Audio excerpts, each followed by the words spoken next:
महाराष्ट्र में अजीत पवार की राष्ट्रवादी कांग्रेस पार्टी पर कब्जे को लेकर लड़ाई तेज हो चुकी है। अजीत पवार की प्लेन क्रैश में मौत के बाद कठिन दौर से गुजर रही पार्टी पर सुनेत्रा पवार अब अपना नियंत्रण चाहती है, जिसके बाद अब वो पार्टी के उन नेताओं को साइडलाइन करते हुए नजर आ रही है जिन पर पार्टी पर कब्जा करने का आरोप लगा है। सुनेत्रा पवार के दिल्ली दौरे और चुनाव आयोग को लिखे खत ने इन चर्चाओं को जोर देने का काम किया है। आपको बता दें कि सुनेत्रा पवार के दिल्ली दौरे और चुनाव आयोग को लिखे खत से प्रफुल्ल पटेल और सुनील तटकरे जैसे नेताओं की गैर मौजूदगी देखी गई, जिसके बाद अब एनसीपी में बड़े बदलाव होने की आशंका जताई जा रही है। इस वीडियो में हम आपको बताते हैं कि एनसीपी में क्या हो रहा है और इसके मायने क्या हो सकते हैं। नमस्कार, आप देख रहे हैं लोकमत हिंदी। मेरा नाम है सुन कनौजिया। सबसे पहले बात करेंगे सुनेत्रा पवार के खत की।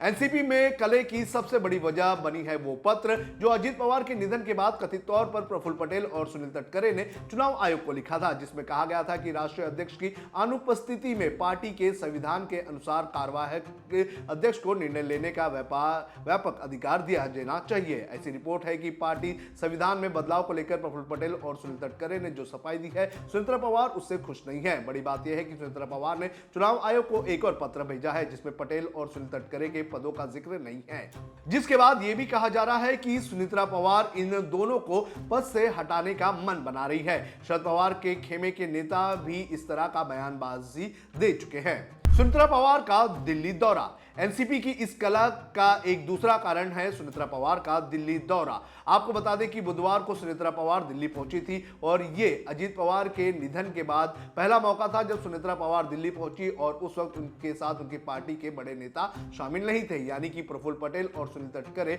जो पिछले कुछ दिनों से सुनेत्रा पवार के साथ हर जगह दिखाई दे रहे थे। वो सुनेत्रा पवार के साथ इस बार दिल्ली दौरे पर नहीं थे। सुनेत्रा पवार के साथ उनके बेटे पार्थ पवार मौजूद थे और इसी को देखते हुए यह कहा जा रहा है कि पवार परिवार पार्टी पर पूरा कंट्रोल लेना चाहती है और यह भी कहा जा रहा है कि पवार परिवार अगर पार्टी का कंट्रोल ले लेती है तो दोनों ही फ्रैक्शंस एक साथ आ सकती है।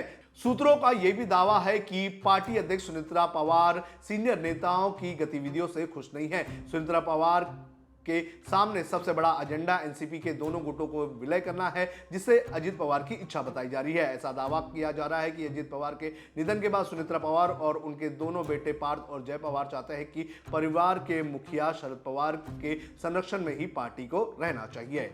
पार्थ पवार की एक्सपोस्ट। हालांकि एनसीपी की इस कलह की जानकारी सामने आने के बाद पार्थ पवार ने एक पोस्ट किया है और खबरों को खारिज किया है। राजनीतिक हलकों में ऐसा दावा किया जा रहा है कि पार्थ पवार ने गुरुवार को जो एक्सपोस्ट किया है वो एक तरह का डैमेज कंट्रोल है। पार्थ पवार ने एनसीपी में घमासान होने की बातों को नकारते हुए कहा था कि प्रफुल्ल पटेल और सुनील तटकरे को लेकर जो चर्चा हो रही है वो सिर्फ एक कल्पना है। पार्टी के सम्मानित नेताओं को गड़े हुए विवादों में घसीटने की कोशिश की जा रही है। पटेल और तटकरे ने दशकों तक पार्टी के प्रति अपनी प्रतिबद्धता और नेतृत्व का परिचय दिया है, जो आज भी संगठन का मार्गदर्शन कर रहा है। ऐसे में निरादर आरोप बेहद दुर्भाग्यपूर्ण है और इन्हें खारिज करना चाहिए। बारामती उपचुनाव ने बढ़ाई हलचल। आपको बता दें कि एनसीपी की यह अंदरूनी कलह ऐसे वक्त में सामने आई है जब बारामती में उपचुनाव में सुनेत्रा पवार मैदान में उतरने वाली है। आपको बता दें कि बारामती पवार परिवार का गढ़ रहा है और शरद पवार से लेकर अजीत पवार यहां से चुनाव जीतकर आते जा रहे हैं और कहा जा रहा है कि सुनेत्रा पवार को इस बार चुनावी मैदान में उतारा गया है और ये चुनाव जो है वो निर्विरोध हो सकता है। लेकिन इस निर्विरोध चुनाव के पहले जिस तरह से